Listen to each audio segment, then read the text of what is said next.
मानसहरा जंगल में एक गोरी और कालू रहा करते थे। कालू हर वक्त दूसरे पक्षियों को परेशान करने के बारे में सोचता रहता था। वो दूसरों को परेशान करने में नंबर 1 था। गोरी, आज मुझे एक शरारत सूझ रही है। कालू जी, आप अपनी हरकतों से बाज आ जाएं। कोई भी पक्षी आपको पसंद नहीं करता। पूरे जंगल में आप अपनी इन हरकतों की वजह से बदनाम हो। गोरी, तुम जानती हो, जब तक मैं किसी पक्षी को परेशान न कर दूं, मुझे सुकून नहीं मिलता। बस करें कालू जी, मेरे साथ दाना लेने चलें। सारा दिन आप आवारागर्दी ही करते रहते हैं। गोरी, दाना लेने तो तुम ही जाओ, मैं नहीं जाने वाला। कालू जी, जिस दिन आप किसी पक्षी से पिटोगे उस दिन आपको मेरी सारी बातें याद आएंगी। तुम जो भी कहो, मैं तो चला। फिर कालू अपने काम को सरंजाम देने के लिए अपने घर से टूनी चिड़िया के घर की तरफ जाता है और वहाँ एक दरख्त पर जाकर बैठ जाता है। टूनी चिड़िया अपने अंडे के पास बैठी हुई होती है। न जानिए चिड़िया कब अपने घोंसले से जाएगी। यहाँ बैठ बैठ कर तो मेरा बुरा हाल हो रहा है। अंडे को अकेला भी नहीं छोड़ सकती, लेकिन दाना भी तो लाना है। चलो ऐसा करती हूँ, पास ही से दाना ढूंढ कर ले आती हूँ। ज्यादा दूर नहीं जाऊंगी। टूनी चिड़िया दाना लेने चली जाती है और कालू कौवा पास ही में बैठा हुआ टूनी चिड़िया को जाता हुआ देखता है और उसे देखकर वहाँ से उड़ता हुआ टूनी चिड़िया के घोंसले में आ जाता है। अब आएगा ना मजा। आज मैं टूनी चिड़िया से अगले पिछले सारे बदलों का हिसाब चुकता करूंगा। अब मैं टूनी चिड़िया के आने से पहले इस अंडे को यहाँ से उठाकर ले जाता हूँ। कालू कौवा टूनी चिड़िया के अंडे को लेकर कबूतरी के घर के पास आ जाता है।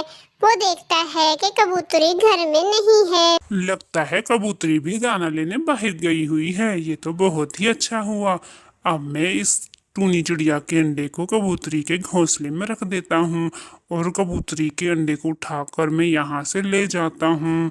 आहा हा हा, कितना मजा आ रहा है आज तो मुझे। कालू कौवा कबूतरी का अंडा लेकर टूनी चिड़िया के घोंसले में आ जाता है। इस अंडे को जल्दी जल्दी इस घोंसले में रख देता हूँ, इससे पहले कि टूनी चिड़िया आए और मेरी चटनी बना दे। चल चल कालू, निकल यहाँ से। कालू अपने घर आ जाता है। आज तो मैं बहुत ही ज्यादा थक चुका हूँ। अब मैं खराटे लेकर सोऊंगा। कालू अपने घोंसले में आराम करने के लिए लेट जाता है। अंडा तो हिल रहा है, लगता है टूटने ही वाला है। अरे अरे, ये क्या, मेरे अंडे से एक चिड़िया का बच्चा, ये कैसे हो गया? मुझे तो कुछ समझ ही नहीं आ रहा है।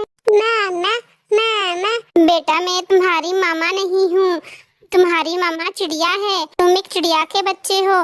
मेरा अंडा ना जाने कहाँ है। कुछ ही देर बाद टूनी चिड़िया दाना लेकर अपने घोंसले में आ जाती है। वो अपने अंडे को घोंसले में देखकर खुश हो जाती है।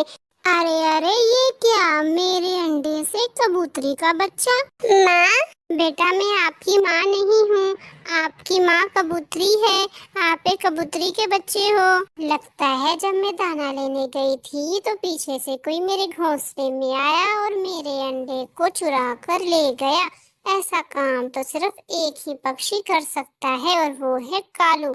अगर ये काम कालू का हुआ तो आज तो कालू मेरे हाथों से बचने वाला नहीं। गोरी टूनी चिड़िया के घोंसले के पास से गुजर रही होती है और टूनी चिड़िया गोरी को जाता हुआ देख लेती है।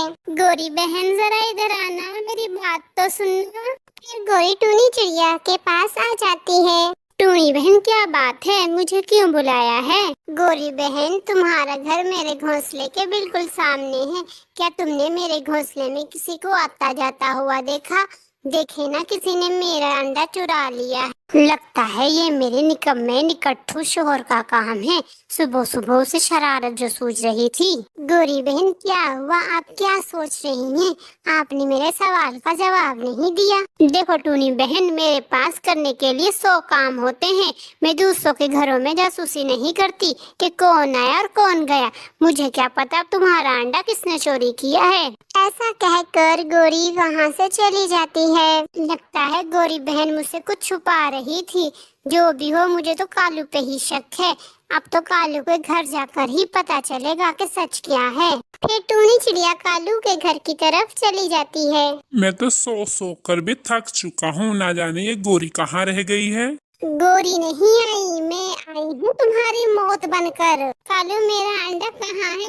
मैं जानती हूँ मेरा अंडा आप ही ने चुराया है। टूनी बहन, आप तो मुझ पर इल्जाम लगा रही हैं। मुझे क्या मालूम आपका अंडा कहाँ है? मैंने नहीं देखा और ना ही मैंने चोरी किया है। अच्छा, तो फिर तू ऐसे नहीं बताएगा। अब तो मैं मार के तुम्हारी चटनी बना दूंगी।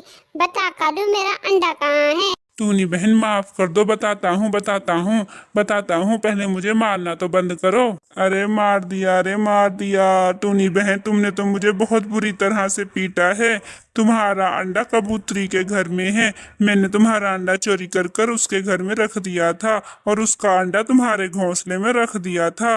टूनी चिड़िया वहाँ से कबूतरी के घर की तरफ जाती है। कबूतरी बहन, ये रहा आपका बेटा। उस शरारती कालू ने हमारे अंडों को अदल बदल कर दिया था। टूनी बहन, आपका बहुत बहुत शुक्रिया। मैं तो कब से परेशान बैठी हुई थी कि मेरा अंडा ना जाने कहाँ चला गया है। फिर टूनी चिड़िया कबूतरी के घर से अपने बेटे कुकू को लेकर अपने घोंसले में आ जाती है और हंसी खुशी अपनी जिंदगी गुजारने लगती है।